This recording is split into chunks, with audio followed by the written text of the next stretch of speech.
Good morning, everyone. Coach Jandy here. So let me ask a really important question.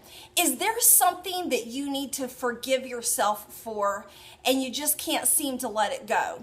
You continue to beat yourself up, continue to replay the situation and the scenario, and you're just throwing yourself under the bus, not forgiving yourself. So let me explain why that happens and why you're having a hard time letting that go.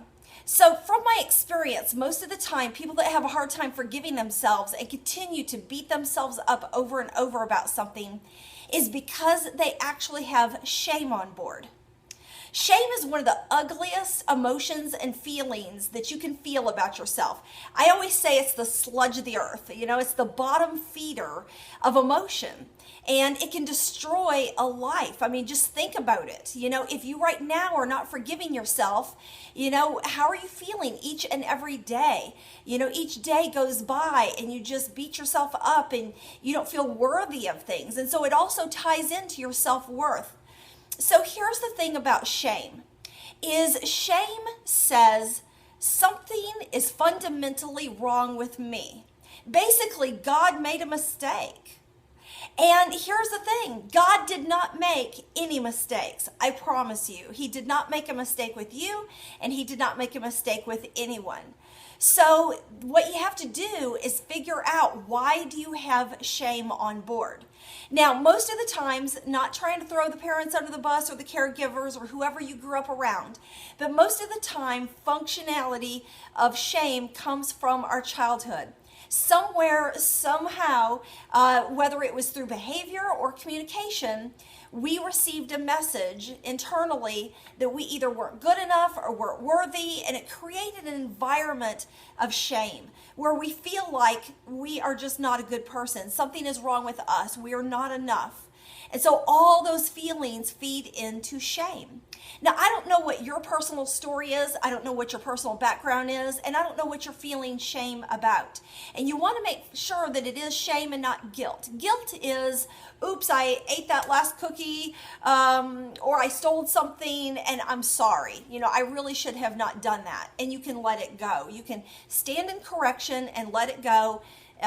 But shame, usually you're going to continue to beat yourself up. So that's how usually I can recognize when somebody's in shame versus guilt, is they're continuing to beat themselves up. Also, the thing is a lot of times for people, they can't stand in what I call a state of correction with themselves about things. So they can't apologize and say, I'm sorry, or I did that. Because if they do, then oftentimes it feeds the shame that they're a bad person. So they will defend themselves to the 10th degree so that they don't have to take on more shame and more of that feeling of being not enough and not okay. So a lot of times, if you've got somebody in your life that just can't seem to stand in correction, apologize, and really heartfelt say, I'm sorry, a lot of times it comes from that shameful place. They can't go there because it just is too much for them to take on. Or you're dealing with a high-level narcissist or sociopath, and that's a whole different video, okay? So my message is if you yourself are having a hard time forgiving yourself and being able to let go of what happened, get some help, okay? Talk to somebody. You can, call me. We can do coaching sessions or talk to your pastor. Find somebody that understands the fundamentals of shame, because it can ruin a life. It will ruin a life. You will not do things that you need to be doing. So, and then also, if somebody is not standing in correction in your life, it's a good signal that they may have shame on board or are a narcissist or a sociopath. So that's my message today. Check me out at CoachJandy.com or Coach Jandy under YouTube.